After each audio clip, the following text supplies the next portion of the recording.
안녕하십니까. 신의균의 국방TV 시큐리티 뉴스입니다. 자, 오늘도 우크라이나 전황 알려드리도록 하겠습니다.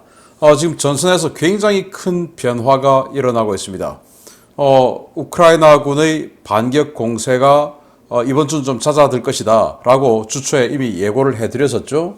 우크라이나군의 대공세는 좀 잦아들고 있는 가운데 오히려 러시아군이 거의 군단급 병력 몇 개, 3개에서 4개 정도 사단을 동원해서 루한스크 지역에서 대공세를 펴고 있습니다. 그래서 상당한 면적을 또 점령도 하기도 했는데 어떤 상황인지 보도록 하겠고요.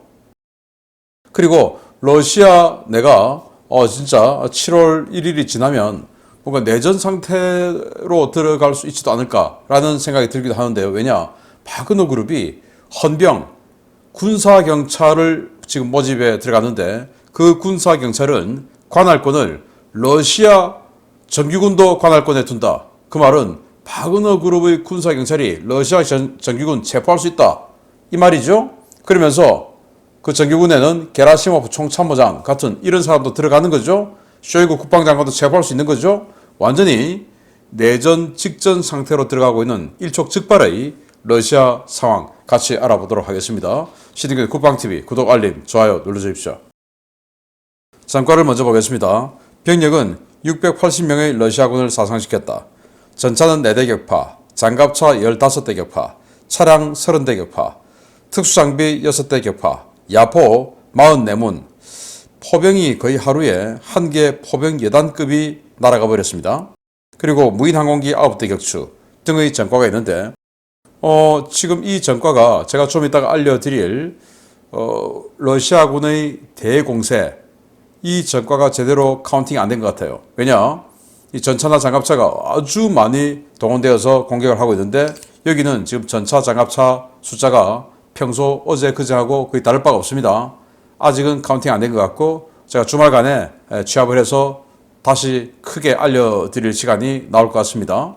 자, 이런 전과 있고 전선 상황 보면 미 상원 대표로 린지 그레이엄 상원 의원이 자포리자 원자력 발전소에 대한 공격, 그러니까 지금 폭발물 설치했다라는 거 아니겠습니까? 그 공격은 나토에 대한 공격이다 라는 것을 민주당, 공화당 할 것 없이 초당적으로 합의했다라는 거죠. 그래서 우크라이나 군사정보국장의 최초 폭로 이후에 이게 지금 사실로 굳어졌고, 그 자포리자 원전의 냉각수를 공급해야 할 이 드네프르 강이 지금 쫙 말라가고 있죠. 그렇지만은 그 밖에 풀이 있는데 그 풀, 여기에 폭발물을 설치해놓고 그 풀마저도 터뜨려서 냉각수를 다 빼버릴 준비를 하고 있다라고 폭로를 했는데 이게 사실이다라는 겁니다.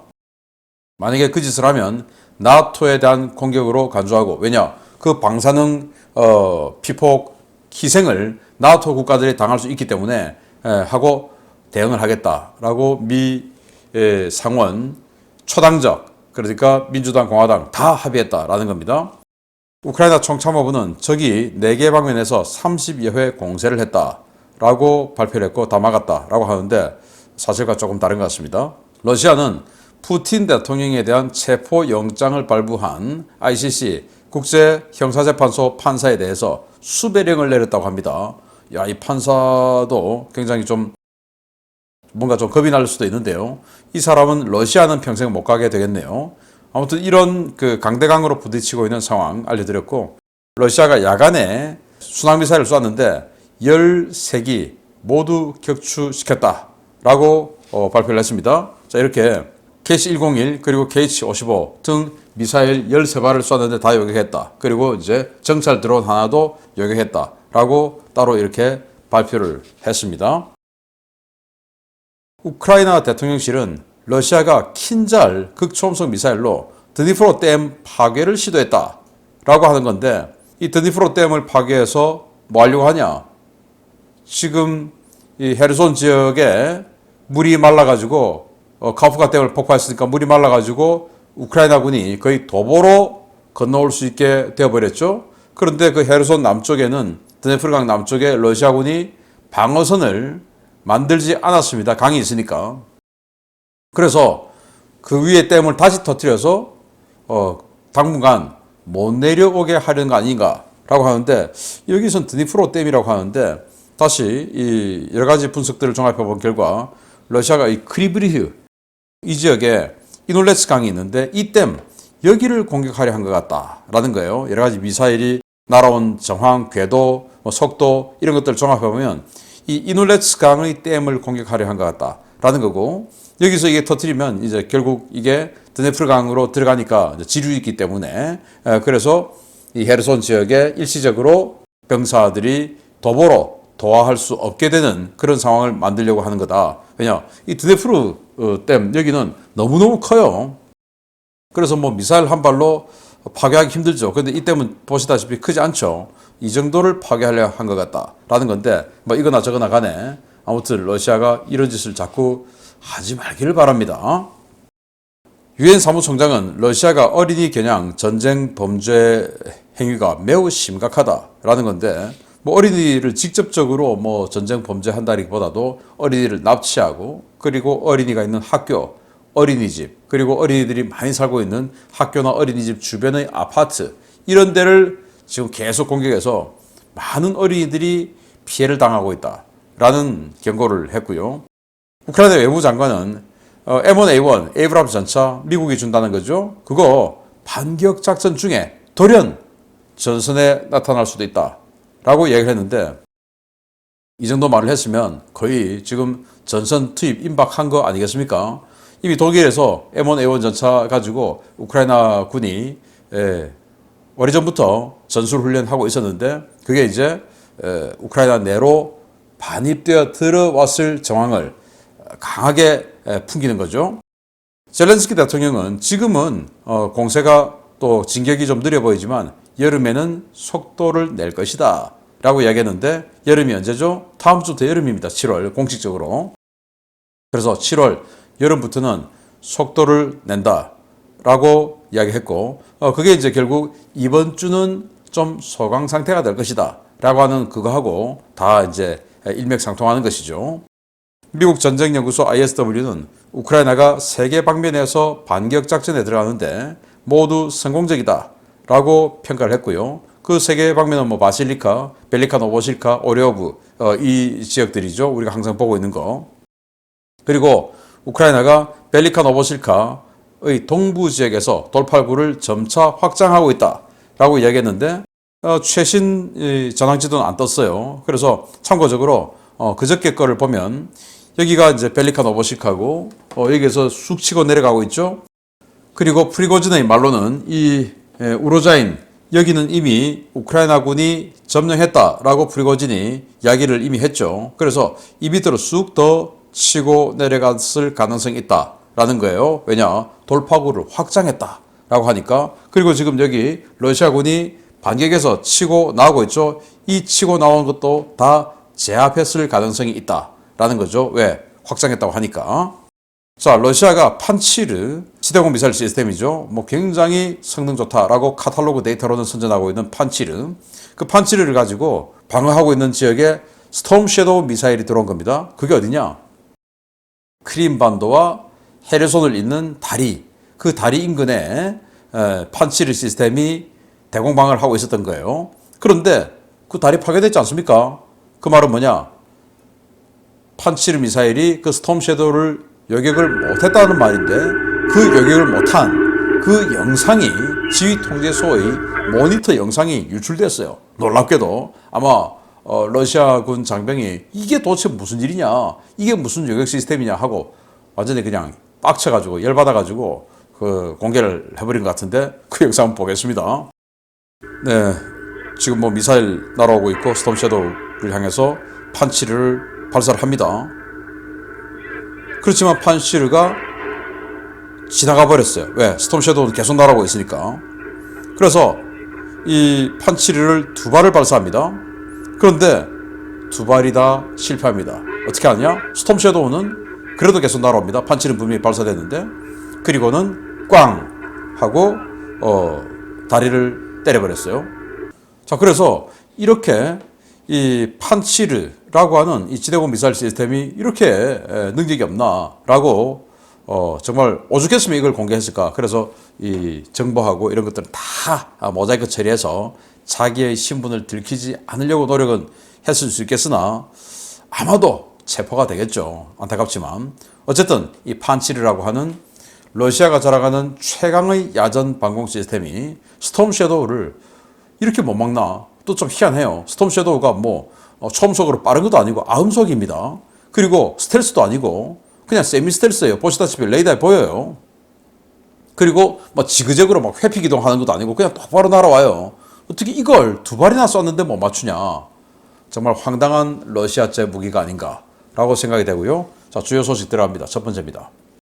세르게이 쇼이구 러시아 국방장관이 우크라이나군의 공세가 실패했다고 주장하면서 이제는 자신들이 공세에 나설 차례라고 주장한 당일 러시아가 동부전선에서 모든 예비대 전력을 긁어모아 파상 공세에 나섰다는 소식입니다.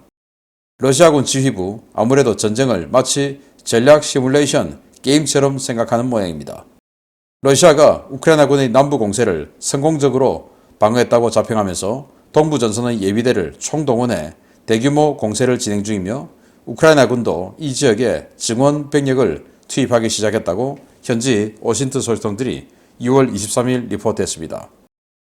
크레미나 정면에서 제76 근위 공수사단의 공격으로 시작된 이번 공세는 제90 근위 전차사단이 공세에 합류하며 크레미나 북서쪽으로 전선이 확장됐는데요. 러시아는 루베즈노예와 리스칸스크 방면에서도 공세를 가하며 우크라이나군 방어선을 때리기 시작했습니다. 이번 공세에는 크레미나 북부에서는 제90 전차사단, 크레미나 정면에서는 제76 근위 공수사단, 루베즈노예 방면에서는 제98 근위 공수사단, 리스칸스크 방면에서는 체첸군과 루한스크군, 제42 차량화 소총사단이 주력으로 투입되고 있습니다. 러시아군이 이처럼 대규모 병력을 투입해 광정면에 걸쳐 공세를 시도하는 것은 올해 들어 처음인데요. 러시아는 연초 바흐무트 공세 당시에도 군단급 부대를 투입하긴 했지만 이처럼 대규모 부대를 동시다발적으로 밀어넣지는 않았습니다. 크레미나 스바토베 전선은 숲이 울창한 곳이어서 공격보다는 방어가 유리한 지형인데요. 이 때문에 우크라이나는 오랫동안 소강 상태였던 이 지역에 주력 부대를 거의 배치하지 않고 영토 방위 여단 위주로 방어전을 수행해 왔습니다. 현재 러시아군 제90 근위 전차사단이 공세를 퍼붓고 있는 전선 전면에는 우크라이나군 제125 영토 방위 여단이, 러시아군 제76 근위 공수사단이 돌파를 시도 중인 전선 전면에는 제111 영토 방위 여단이 배치되어 있는데요. 우크라이나군은 수풀지대에는 드론 공격 중대들을 증원하고 루베즈노의 방면의 돌파 우려 지역에는 제42 기계화 여단과 63, 67 기계화 여단을 증원해 방어선을 구축하고 있습니다. 가장 우려스러운 것은 스바토베 전선에 러시아군의 화학전 부대가 등장했다는 것인데요. 오신트 소식통들은 스바토베에서 북쪽으로 약 12km 떨어진 누홀른의 정착촌에 제20 화학연대가 배치된 것이 확인됐다면서 러시아군이 우크라이나군 방어선 돌파를 위해 지난해 마리오폴 공략전 당시처럼 화학무기를 사용할 가능성을 우려하고 있습니다.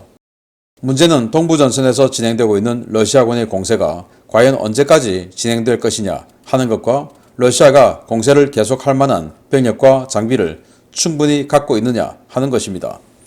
오신트 소식통들은 동부전선에서의 이 같은 공세가 우크라이나군 예비대를 유인해 남부전선 집중을 막으려는 목적에서 이루어지고 있다고 보고 있는데요. 포병 화력에서 열세에 있는 러시아군이 동부전선의 견고한 우크라이나 방어선을 뚫고 우크라이나군 예비대를 유인할 수 있을지에 대해서는 대부분 회의적인 반응을 보이고 있습니다. 이와 관련해 세르게이 쇼이구 러시아 국방장관은 현지 시각 6월 22일 16만 6천여 명의 병력을 추가로 확보했다며 동부전선의 제1 근위 전차군과 제20 연합군의 5개 전차 연대를 추가로 증파할 것이라고 주장했는데요. 과연 러시아 측 주장대로 동부전선 공세와 예비대 투입이 축차적으로 진행되어 우크라이나군 전력 분산이라는 러시아의 전략적 효과가 달성될 수 있을지 한번 지켜봐야겠습니다. 네, 이게 러시아군의 T-72B 전차가 진격하고 있는 이번 공세를 맞아서 공개된 사진이에요. 이게 이제 크레미나 북쪽이라고 합니다. 자, 이런 식으로 공세를 하고 있는데, 정말 놀랍게도 최소 3개 사단 이상의 전력을 동시 투입해서 아주 넓은 지역에서 공격에 나서고 있어요. 지도를 한번 보시게 되면 이 크레미나 지도인데 뭐 좀 달라졌죠. 여러분들이 기억하시는 불과 며칠 전까지만 해도 보셨던 크레미나 지도는 여기가 크레미나예요. 여기가 이 크레미나 북쪽으로 P66도로가 있는데 이 P66도로까지를 우크라이나군이 점령해서 이만큼까지가 우크라이나 영역이었고, 그리고 이제 이 P66도로를 따라서 경계가 있었습니다. 그래서 크레미나가 그냥 이렇게 거의 뭐 뿔처럼 돌출부가 형성이 되어 있었고, 이 아래는 숲이기 때문에, 큰 숲이기 때문에 진격이 어렵죠.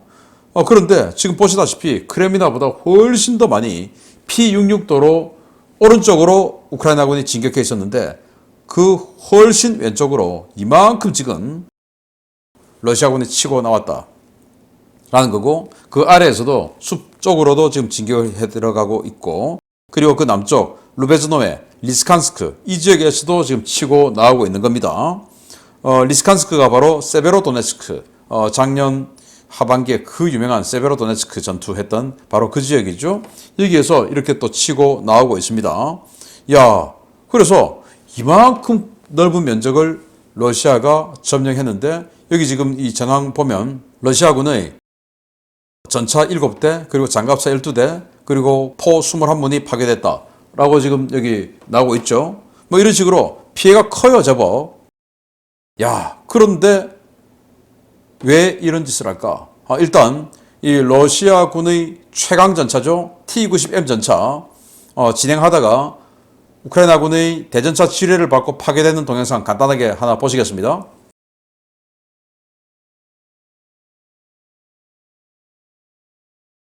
네, 보셨는데요.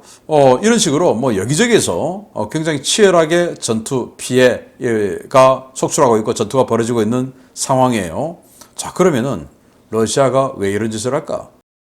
세계의 강력한 예비 부대를 투입해서 우리 한국군으로 치면 5군단의 예비 부대였던 8사단, 그리고 1군단의 예비 부대였던 9사단, 이런 예비사단들이 굉장히 중요하죠. 그 예비사단들을 진작에 투입해가지고 녹여버리면 어떻게 됩니까? 다시 반격받았을 때 뭐 해결할 수가 없죠. 그 상황으로 지금 내몰고 있는 겁니다. 예비사단들을 지금 여기다 집어넣고 있어요. 그런데 왜 이런 짓을 하냐? 자포리자 지역에서 우크라이나군이 워낙 세게 치고 들어올 것 같으니까 아직 우크라이나군의 주력 신규 편성 부대 2개 군단이 아직 눈에 안 보이고 있죠. 어디로 들어갈지 모르죠. 그래서 여기에서 치고 나가면서 여기서 자칫하면 리만, 그리고 뭐 이지움 이런 쪽으로 치고 나갈 수 있으니까 이거 방어하러 올라와라 이건 거죠. 그래서 자포리자 쪽의 우크라이나군 예봉을 조금 무디게 만들어서 그 후속 증원 부대를 이 북쪽으로 와라 라는 공세 같은데, 그러기에는 러시아군이 너무 큰 희생을 치른 것 같다. 그리고 마리우폴 점령할 때 화학무기 썼는데 여기 또 지금 이렇게 화학연대가 등장했어요. 이런 것까지 러시아가 엉뚱한 짓 좀 안 했으면 좋겠다라는 그런 희망도 있고요. 자, 그러면서 쇼이구 국방장관이 16만 6천 명 동원했어. 전차 500대 지금 투입할 거야. 그중에 60%는 이미 투입했어. 자, 이러는데 이 러시아는 전쟁을 너무 낭만적으로 이렇게 무슨 스타크래프트 같은 전략 시뮬레이션 게임으로 생각하는 거 아닌가? 뭐 그냥 시설 만들고 병력 확 뽑아내면 그 병력들이 훈련도 다 필요 없고 알아서 그냥 전투하고 하는 이 컴퓨터 게임으로 생각하는 거 아닌가라는 거죠. 아니, 지금 공수군 만들어서 징병해서 병기본 훈련 전혀 하지 않고 2주만 훈련시켜서 전장에 보낸다. 그러면 걔들이 무슨 전투력을 발휘하겠습니까? 전차 500대 진짜 올지도 모르겠지만 그 500대가 훈련도 안 하고 소대 전술, 중대 전술, 대대 전술, 그리고 제병 합동 전술, 이런 전술 훈련 안 하고 전장 투입되면 어떻게 됩니까? 그냥 뭐 아무것도 아닌 쇳덩어리죠. 그런 그냥 병력 모아, 우리가 인구가 더 많으니까 일단 병력 모아, 훈련 다 필요 없고 그냥 보내, 이게 전쟁이 됩니까? 무슨 스타크래프트입니까? 자, 이런 상황. 그런데 러시아 내부는 더 위험합니다. 보겠습니다. 최근 온라인 연설을 통해 러시아군의 무능과 악화되는 전황을 성토했던 예브게니 프리고진이 이달 말까지 시한이 정해진 러시아 국방부와의 계약에 앞서 바그너 그룹 조직 개편에 나섰다는 소식입니다. 사실상 러시아 정부의 통제를 받지 않겠다는 초법적인 도발이어서 러시아 국방부가 어떤 대응에 나설지 주목됩니다. 바그너 그룹은 러시아군의 군사경찰의 법 집행과 통제를 받지 않을 것이며 자체적인 규율 유지와 조직 관리를 위해 자체 군사경찰단을 조직할 것이라고 바그너 그룹 측이 현지 시각 6월 23일 밝혔습니다. 바그너 그룹은 텔레그램 공고를 통해 우리는 전장에서 돼지처럼 술이나 퍼마시는 한심한 러시아 군대와 다르게 자체적인 규율 유지와 조직 관리를 위해 군사경찰단을 구성 중에 있다 라고 밝혔습니다. 이들은 바그너 그룹은 바그너 군사경찰단에서 근무할 국가근위대 특수신속대응단 SOBR, 특임기동대 오몬, 경찰특공대 그롬, 그 밖의 스페츠나츠에서 복무한 경험이 있는 엘리트 요원들을 모집하고 있다 라며 자세한 것은 소셜미디어 VK 페이지의 입대 공고를 참조하라 라고 밝혔습니다. 바그너 그룹은 새로 편성되는 군사경찰단은 작전뿐만 아니라 체포, 구금, 병력 통제 등의 임무를 수행하게 될 것이라며 특히 실전에서 작전 경험이 있거나 체포 임무를 수행했던 경력자, 해당 작전의 지휘관 출신 인재를 우대한다 라고 밝혔습니다. 바그너 그룹은 이 임무는 매우 흥미로울 것이고 합법적인 것이기 때문에 안심하고 지원해도 된다 라며 유공자는 국가로부터 포상을 받을 자격이 부여되고 기본 6개월 계약에 매월 24만 루블의 급여가 제공된다고 밝혔습니다. 해당 공고를 확인한 러시아 언론 베르차는 바그너 그룹 채용 담당자에게 전화를 걸어 구체적인 내용을 확인했는데요. 바그너 그룹 측은 새 조직은 군사경찰로 불릴 것이고 공고된 임무 외에도 적의 사보타주 그룹 탐지와 소탕작전, 범죄자 체포와 신문, 수사를 맡게 될 것이며 이들의 관할권은 국방부 예하 부대들에 대해서도 적용될 것이라고 밝혔습니다. 이 담당자는 우리 군사경찰은 러시아군 군인들이 바그너의 행동규칙을 위반하지 않도록 단속하는 역할을 할 것이라며 국방부 예하 군인들을 잡아들이는 것은 죄가 아니다. 그 자들은 작전 지역에서 번식 행위나 하고 돼지처럼 술이나 퍼마시고 있다. 그들을 잡아들이는 것은 우리의 온전한 권한이라고 거듭 강조했습니다.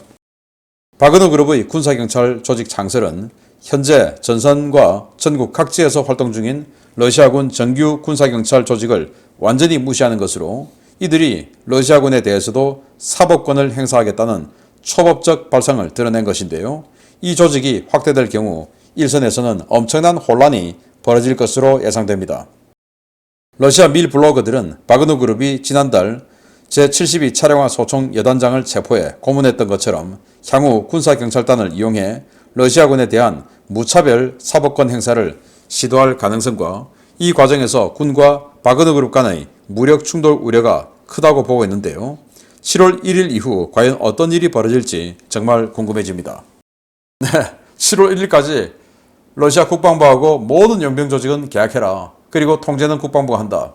라고 하는데 바그너 그룹은 우리는 계약 안 한다라고 했죠. 그리고 우리는 이런 거 다 필요 없이 이미 비밀 법안에 의해서 합의가 다 돼 있다. 계약 필요 없다. 라고 주장을 하고 있죠. 그런데 그 계약은 오롯이 바그너를 타겟하기 위해서 만든 이 지금 제도 아니겠습니까? 그런데 바그너 안 하겠다. 그런데 7월 1일 되기 직전에 군사경찰단, 즉 헌병조직을 만들겠다. 이거죠. 그래서 그 헌병조직을 이 바그너 그룹이 사고 안 치게 또 하지만 또 우크라이나군의 사보타주 조직 파르티잔 특수부대들이 러시아에 와서 그런 타격 행위하는 거 이것도 대응하고 즉 대테러 임무도 수행하고 그리고는 러시아군도 관할하겠다. 그래서 전선에서 번식 행위를 하고 무슨 말인지 아시겠죠? 번식 행위. 그리고 돼지처럼 술만 퍼마시는 그 러시아군을 잡아들이는 것은 이거는 합법이다. 그리고 오롯이 우리의 권한이다. 이렇게 지금 이야기를 했어요. 가만히 있겠습니까? 실제로 작전 들어가면 싸우겠죠. 그리고 이 러시아군 전체를 관할한다고 했으니까 그 러시아군 중에 누가 있습니까? 세르게이 쇼이구 국방장관 대장이죠. 게라시모프 총참모장 대장이죠. 이런 사람도 관할되는 거죠. 여차하면 잡아들이겠다. 그래서 바그너 그룹의 수장인 프리고진을 잡으러 오면 니들은 불법 뭐한 짓이야? 오히려 잡아들이겠다. 그런데 서로 간에 총을 들고 있는데 서로 간에 인정하지 않는 사람들이 잡으려고 하면 어떻게 됩니까? 총질 나오죠. 러시아의 내전이 점점 가시화되고 시기가 당겨지는 것 같습니다. 정말 흥미롭습니다. 7월 1일 이후 무슨 일이 모스크바에서 또 전선에서 자기네들끼리 벌어질까요? 기대됩니다. 마치겠습니다. 감사합니다.